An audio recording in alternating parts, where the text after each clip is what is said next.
دائما أبدا. مولاي صل وسلم دائما أبدا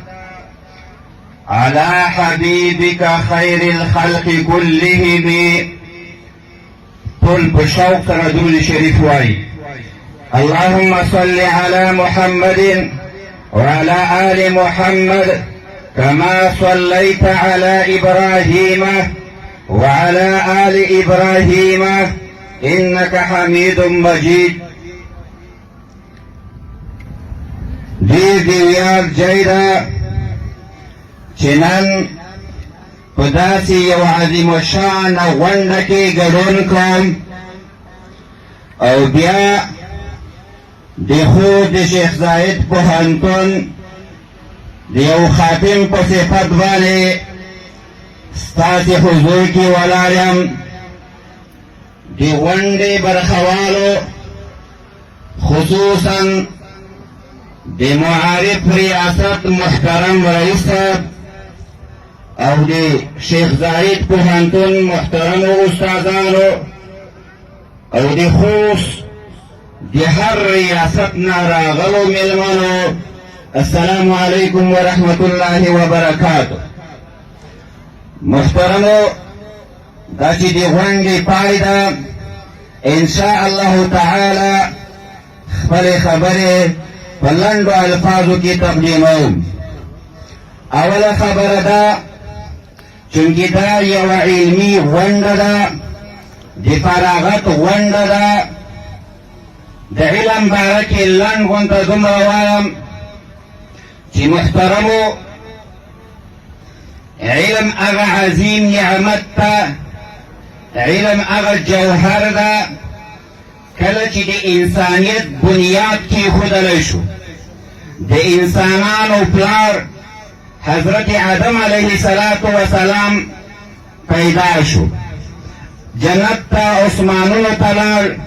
نو د فرشتو او د انسان یعنی آدم علیه السلام منځ کې مقابله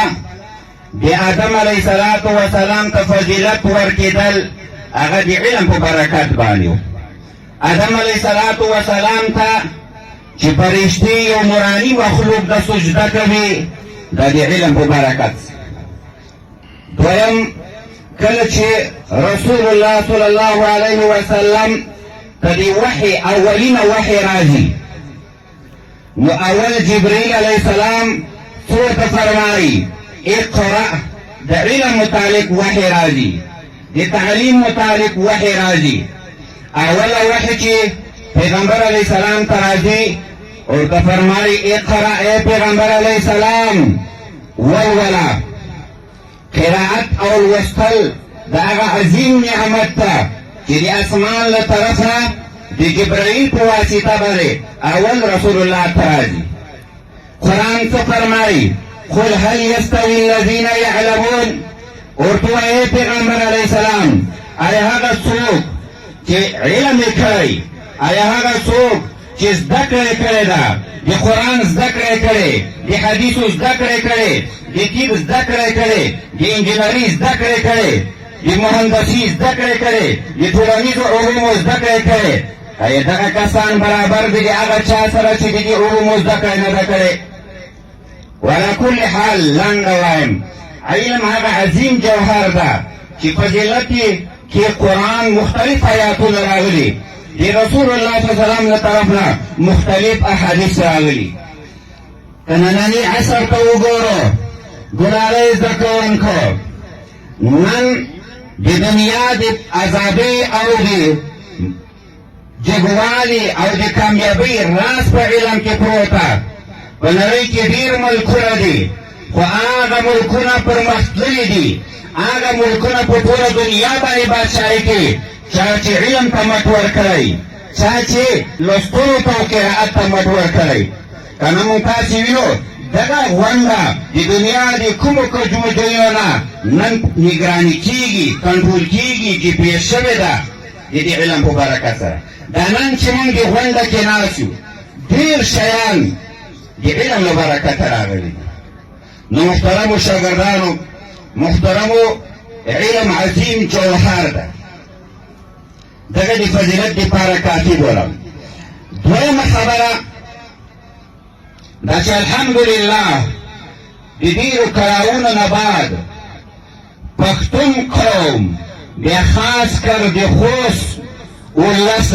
علم ته لاس اچولی ده.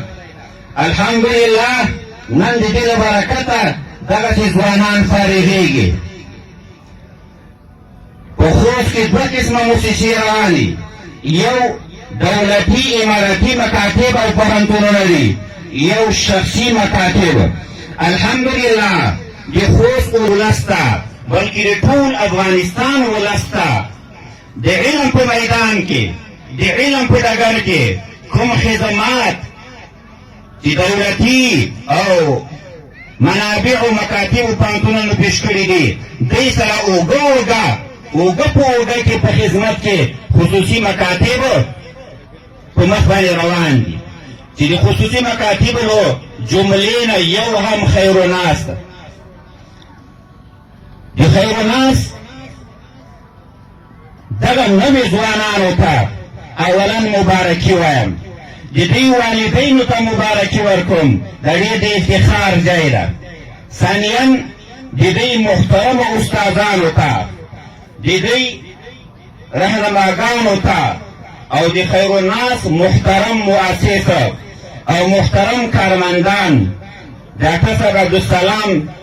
ته ډېره مبارکي ورکومه. د ډاکټر صاحب د برکاتو د وجې نه، د خوارۍ د وجې نه، د همت د وجې نه الحمدلله د خوست د خیرالناس پوهنځي نه مکتب نه مختلف خلک پاس شوي دي او کامیاب شوي دي. اوس الحمدلله هغه په ټول افغانستان کې په خدمت باندې لګیا دي.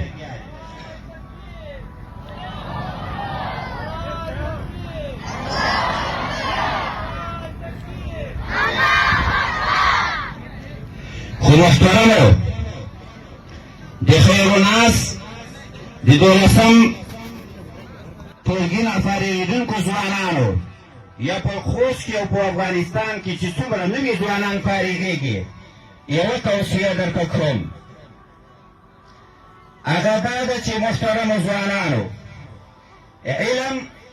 تاسې د 12 ټولګي نه فارغ شوئ. د 12 ټولګۍ یو وړه او لنډه درجه ده. علم یو سمندر ده، علم یو دریاب د مخکې تلل غواړي. په 12 باندې اکتفا مه کوئ. د مونږ په معاشره کې اکثره لاندې طبقه واړه صنفونو کې د ښوونځیو د زده کوونکو تعداد ډېر زیات وي، خو چې کله مخکې روان وي بیا دغه تعداد کمیږي. نو زه د ټول افغانستان په هغه ځوانانو باندې غږ کوم چې د 12 ټولګي نه فارغ شول، چې او ځوانانو په 12 باندې اکتفا مه کوئ. که مونږ د افغانستان تعلیم د دنیا د تعلیم سره مقایسه کړو، 12 نه فارغېدل دا ډېره کمه مرتبه ده. نو محترمو ځوانانو عهد وکئ چې مونږ به انشاءالله لکه نن چې د 12 نه فارغ شو، دغه شان یوه ورځ د لیسانس دورې نه فارغ شئ، د ماسټرۍ د دورې نه فارغ شئ، د دکترا د دورې نه فارغ شئ انشاءالله تعالی. تاسې ته معلومه ده شیخ زاید پوهنتون په دې میدان کې ډېر شاګردان د ولس د خدمت دپاره روزلي دي. د لیسانس په دوره کې الحمدلله 12 پوهنځي لري. انشاءالله د مونږ پلان دا ده، اطمینان در کوم ای ځوانانو، که د الله فضل و او د امارت او د مسؤلینو همکاري وه، په دغه شیخ زاید پوهنتون کې به د ماسټري او د دکترا تر کچې پورې علم تاسې دپاره مهیا کېږي. دا انشاءالله د مونږ عزم ده چې د خوست شیخ زاید پوهنتون کې به ماسټري شروع کېږي انشاءالله، او پی ایچ ډي او دغه نور علوم چې مخکې د تاسې ته را روانې دا به شروع کړو. خو ماسټرۍ پوهنتون ته شاګرد د تاسې د مکتب نه ځي. همت مه بالئ ځوانانو، هر مشکل کار په محکمه ارادې او په همت سره اسانه کېږي. قرآن کې رسول الله تعالی فرمایي فاستقم کما امرت. علماو لیکلي دي رسول الله صلی الله علیه وسلم ږیره کې سپین ویښتان راغلل، یو ځل ابو بکر صدیق ورته وایي ویا رسول الله سپین ږیره شوې ږیره کې د سپین ویښتان راغلل. رسول الله څه ته فرمایي ویا ابا بکر ابو بکر رضی الله تعالی عنہ شیبتنی هود شیبتنی هود سورت هود بدا کرم. سورت هود کی څه دی؟ الله رب العالمین رسول الله ته وایي فاستقم استقامت اختیار کا خندونه به په لاره کې درته راځي د دعوت تبلیغ د وخت د جاهلانو سره مقابله وه خو تو به استقامت اختیار یې شاته به نه ځې شاته تګ به پکې نه وي دغه خبرې وایي زه بوډا کړم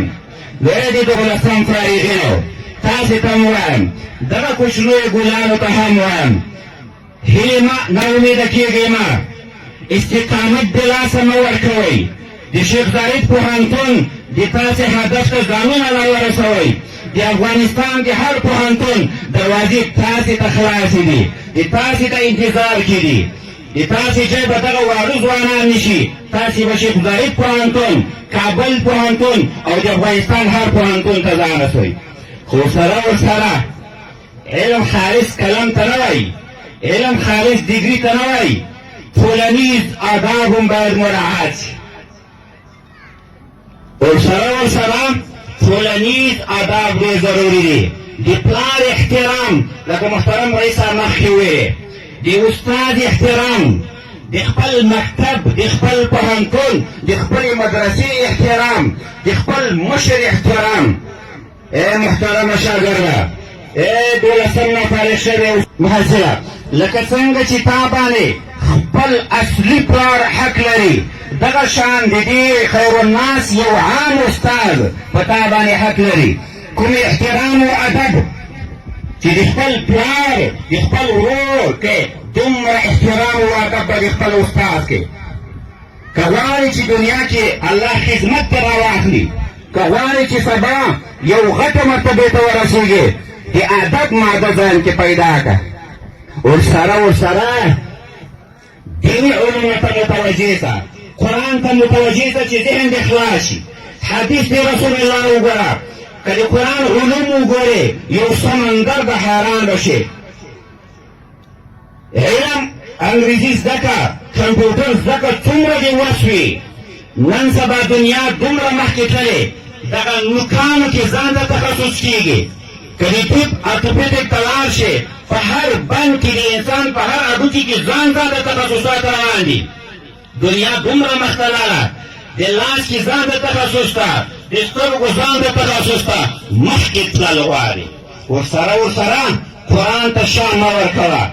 حدیثو د رسول الله ته شان مه ورکوه دا هغه شیان دي چې د دې له برکته به انشاءالله په عصري میدان کې بیا په شا باندې نه ځي محصلینو ځوانانو مایوسه کېږئ مه امارت اسلامي چې دا دومره قربانۍ ورکړې د تاسې د عزت دپاره د تاسې د ابرو دپاره د دې دپاره چې په آزاد میدان کې د مکتب او د مدرسې استادان یو ځای کښېني دنیاوالو دا نه غوښتل چې د مکتب په سټیج باندې د مکتب په منبر باندې یو عالم خبرې وکړي دا د دې امارت مسؤلیت ته چې د مکتب او د مدرسې ترمنځ واټن ختم شو نن الحمدلله تاسې ته د تاسې مخکې د تاسې په سټیج باندې علما ولاړ دي دا د افتخار ځای د محترمو امارت لخوا اطمینان در کوم اسلام قرآن حدیث رسول الله د تعلیم مخالف نه دي تکړه شئ همتونه وکئ دغه پوهنتونونه به نورم زیاتو خصوصي او دولتي مکاتب به نورم زیاتو خو تاسې خواري وکئ الله رب العالمین دې د تاسې دغه غونډه نورم برکتي کړي وخت کم ده د تاسې ته برکتونه نصیب کړي الله رب العالمین دې وکړي چې بیا د موږ د تاسې ملاقات د شیخ زاید پوهنتون په ریاست کې سره وشي او تاسې د کانکور له لارې هلته را کامیاب شوي یئ وما علینا الا البلاغ